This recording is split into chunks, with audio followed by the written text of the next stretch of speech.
ধান ও চাল উৎপাদনে দেশের শীর্ষ জেলা নওগাঁয় ৩ সপ্তাহের ব্যবধানে সুগন্ধি চালের দাম কেজিতে বেড়েছে ৮০ টাকা পর্যন্ত।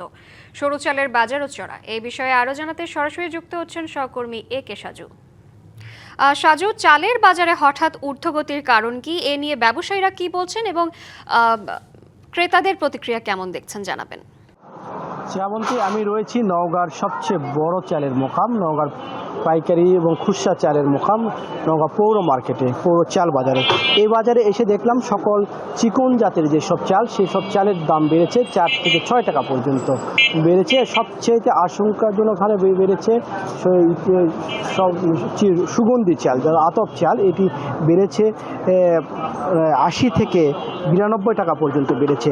এইসব বাজারে আমরা দেখেছি যে মোটা চাল যেটি সন্না 5, সেটি 2 টাকা বৃদ্ধি হয়ে 51 টাকায় বিক্রি হচ্ছে এবং বিয়ার 28 চাল বিক্রি হচ্ছে এখন 60 টাকায়।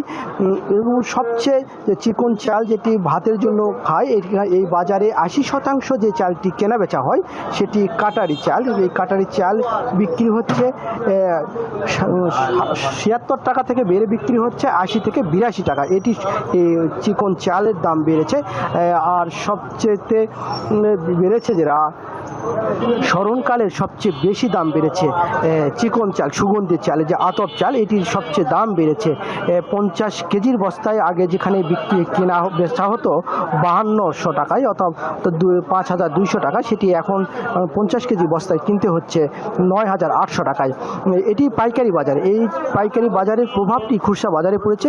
কেজিতে চিকন যে সুগন্ধি চাল, সেই সুগন্ধি চালে বিক্রি কিনতে হচ্ছে 200 টাকায়, অর্থাৎ 80 থেকে 92 টাকা পর্যন্ত এই সুগন্ধি চালের দাম বেড়েছে।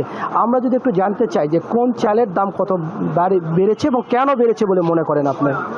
ধরেন এই আতপ চাল ইম্পোর্ট করতেছে, এই জন্যে এই দামটাতে বেড়ে গেছে। 1 কেজি আতপ চালে বেড়ে গেছে হলো 80 থেকে 90। আর যেগুলো চিকনগুলো চাল আছে, এই চিকন চালের। ধন্যবাদ আপনাকে।